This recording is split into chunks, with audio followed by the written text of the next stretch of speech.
Hey guys, Michael here. We're pushing ahead. Today we are going to talk about one of my favorite topics: international, globalization, international management. In this particular topic, this is topic 8 on As You Learn, we're going to cover various aspects of what it means strategically for companies to go abroad. So, without any further ado, sit back, take out your notebook, take some notes, and let me know if you have any questions. All right. I think I've let it be known that I think going abroad and mixing and learning about different cultures is one of the most amazing things that we can do as human beings. I mean, this is my own personal experience. Uh, I've mentioned to students before, my only regret about my international career is that I got started too late. I grew up in a rather poor family. I attended a very small college in a rural part of West Virginia. Didn't have a lot of resources. We didn't have a chance for study abroad. I didn't have a chance to get exposure to different cultures. My first real exposure to different cultures was when I attended graduate school in Connecticut. I happened to go to the University of Connecticut for my master's degree, and it was there that I really began to get exposure to people from all around the world, and I just fell in love with it. Right now, we're at sort of a weird period of history. People are saying that the era of internationalization is over. I don't think so, and I certainly hope not. I certainly hope that internationalization continues, and that I still encourage my students to take advantage of every opportunity that they can to have international exposure. I think COVID, this virus pandemic that we're currently experiencing, and this political turmoil that we're experiencing as well, I'm hoping this is a temporary phenomenon and that we will get back on track and that internationalization will continue as pace that it has for the past 20, 30 years. Okay, so in this particular lesson, what we are talking about is internationalization in the context of strategic management. So as usual, we have a roadmap, and this is the way that our roadmap is laid out for this particular topic. We're going to identify opportunities for internationalization. We're going to explore resources and capabilities for international strategies. We're going to talk about each of these. We're going to talk about the modes of entry. We're going to do this towards the end of the next lesson. And then we're going to talk about the reasons for internationalization, the outcomes. Hopefully it can help us to have better performance and more innovation. But we'll also talk about some of the management problems and risks along the way. So all of that is what's coming up. 4 primary reasons for going abroad as an organization. 4 different reasons for having an international strategy. 1 is increased market size. 2nd is return on investment. 3 is economies of scale and learning. And 4 is possible advantages to location. Okay? Traditionally, we think of that as low cost, but not necessarily just low cost these days. In fact, in some ways, the U.S. is becoming competitive again in some of these manufacturing industries that we normally thought of as being relegated to emerging economies or developing economies. Here's a classic model of rationale for international expansion. But let me say at the outset that I believe that this is slightly ethnocentric. It's slightly outdated. This is coming at things from a U.S. perspective, or from at least from a developed economy perspective. And it makes assumptions about who develops products and then who should produce those products based on what we might call ethnocentric ideas of wealth, of competitiveness, and of costs. And these don't necessarily hold today. But anyway, traditionally, we would expect that a company like the U.S. to develop. Raytheon developed a microwave oven. Yeah, Raytheon was a defense contractor to develop this product. And so the first microwave ovens, I haven't ever seen one in my life, personally, but the first microwave ovens were American made by American companies. Yeah, and they began producing and selling these products, and then they began to saturate this market. And so, of course, they sold some of those to foreign companies, and then they began to move the production overseas, and then production became standardized. And so now microwave ovens are pretty darn cheap. I mean, you can get a microwave oven for under $100 pretty easily these days, right? And I'd say most of them are made in China, probably made by Korean or Japanese companies, but manufactured in China. I guess a few American companies are still manufacturing some of these appliances, but I doubt it. I'd have to check that up. I don't think any microwave ovens are still made in the U.S. But so this is a historical, traditional view of international expansion. I'm going to ask you to know that, even though it may be slightly outdated. One of the big things that we're going to talk about here is from our old friend Michael Porter. And we've already talked about Michael Porter and a lot of his ideas. We talked about his 5 forces. We talked about his business level strategy, which he sometimes calls generic strategies, or he originally called them generic strategies. Well, this is another of his popular models. If you go to Google and you type Michael Porter and diamond, you're going to get tons and tons, thousands of hits from this model, and it's called the diamond. And the diamond is Michael Porter's attempt at trying to be internationally relevant. Michael Porter happened to be on the right place at the right time. I know Michael Porter is a smart guy, and I don't want to take anything away from him, but I think that he happened to be right at the beginning when strategic management was just starting to lay its foundations. Michael Porter happened to come along with this truckload of ideas that he stole or borrowed from economics, and he applied them to strategic management. And so he is responsible for a lot of the ways that we think about strategic management. So some of the questions that we're going to answer with Michael Porter's diamond. Why is it that some countries are competitive in certain industries? Even countries that we may think of as being not necessarily so developed, we can usually find at least one industry in which they're pretty good at. What are various ways of expanding internationally, and how can we manage our business in different countries? So, Michael Porter points this out. Remember, Michael Porter was trained as an industrial organization economist, an IO economist. So he always brings things back to the industry. This is the vast knowledge that he had.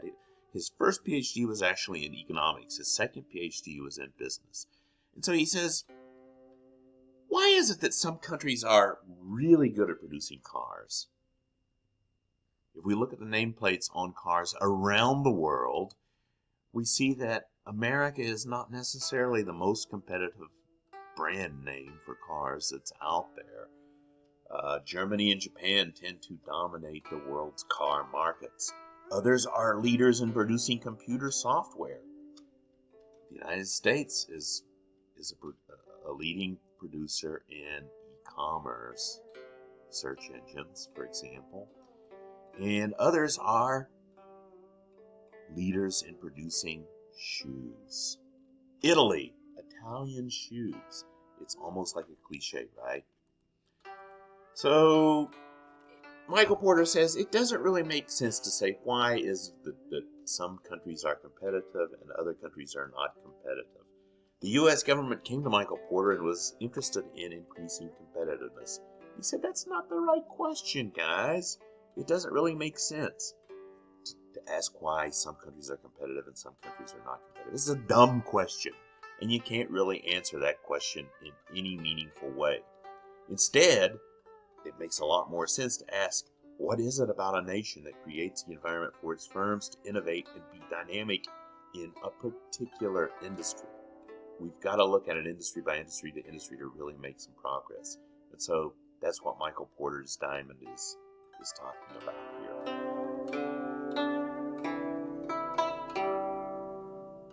And then his answer is, it depends on certain attributes that create certain industries, make certain industries to be dynamic.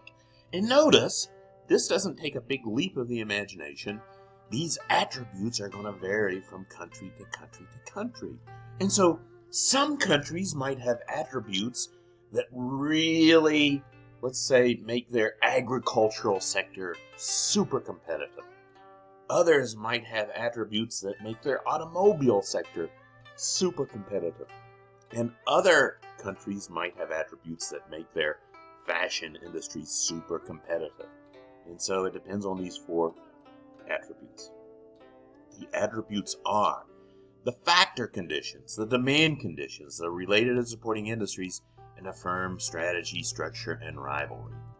So let's look at these all in the diagram. This is the reason it's called a diamond. Michael Porter happened to put it this way, this particular shape. And so just by a fluke of history, we call this the diamond. So if you would go to Google, do it right now. Stop this right now. Go to Google, type in Michael Porter's diamond. See how many hits you come up with. I don't know about you, but I came up with 268,000 hits on Michael Porter's diamond. So again, this is a very popular model by our favorite strategic management guru, Michael Porter, and it lays out the attributes that make a industry competitive in a particular country. Notice here, let me point out something else. Notice here that he's got government not as a 5th attribute. Well, some people have said, maybe government should be an attribute, and maybe they're right, I don't know. But that's not the way that the diagram is drawn. That's not the way that Michael Porter envisioned it. He's envisioning a private production system in which government lays, in the parlance of strategic management, we would say it lays out the foundations, the institutional structure in which these other attributes interact with each other. So let's go through a few examples here. Japan and Germany, if you go around the world, you'll notice that Japan and German automobiles, that nameplate, the Toyotas, the Mercedes, the Volkswagens, they tend to dominate in the automobile industry. When it comes to motorcycles happens to be, again, Harley is big in the United States, but you get outside of the U.S., you don't see people riding Harleys much. Tends to be dominated by Japanese nameplates. Yamaha, Honda, Kawasaki, Suzuki, these are the big ones. Why is that? Well, it just so happens that the attributes in Japan make for an extremely competitive motorcycle industry. Guess who dominates in flowers? 80% of flower exports around the world come from one tiny European country, Holland. Yeah, it's almost like a cliche, right? The Dutch flowers. Why is that? Well, it just so happens that Dutch people are extremely demanding about their flowers. And so this is one of the attributes, that they have wonderful factor conditions for growing flowers. They have in place the related and supporting industries and a firm strategy and structure and rivalry, so that the flower industry tends to be extremely, extremely competitive in Holland. Yeah. Italians dominate in the fashion industry, as do the French. Teaching abroad, I had students from all around the world. And I don't know about you, but App State students are not the most fashionable in the world, at least in my opinion. If you start going to other countries and you start running into students from other parts of the world, from Italy, for example, or from France, their sense of fashion is much more refined, much more highly developed than American students. This makes for great demand conditions, and it makes fashion a dominant industry in France and Italy. So you can work through these in lots of different things, and you look at a particular industry, and there are lots of examples that are available on the internet for you to do on your own. So let's look at each one of these in what does that mean? Well, factor, it's the positions of factors of production. Since Michael Porter was an economist, he's going to start off with these factors of production. The demand condition, you want customers in your home market to be tough, demanding, very scrutinizing the products so that they can help you to develop, hone your skills. If you can make it where the customers are demanding, then you go to some place where they're less demanding, then it's going to be an easier time for you. Related and supporting industries. Firm strategy, structure, and rivalry. The example that your textbook uses is software industry. Software industry in India. India is a country that most people would not classify as an advanced economy because on many fronts, GDP, indicators of health, indicators of development, it tends to score rather low because it's got a very vast population. But nonetheless, India is still very competitive in the software industry. Yeah. Why is that? Well, let's go through the factors one at a time and see if we can figure out why a country like India, not necessarily an advanced economy, happens to have one of the most competitive software industries in the world. Well, let's start over here with the factor conditions. They have a very large pool of skilled labor and low salaries, high English language capabilities. Some Indian universities are the best in the world, especially in certain types of tech fields, in quantitative and STEM types of fields.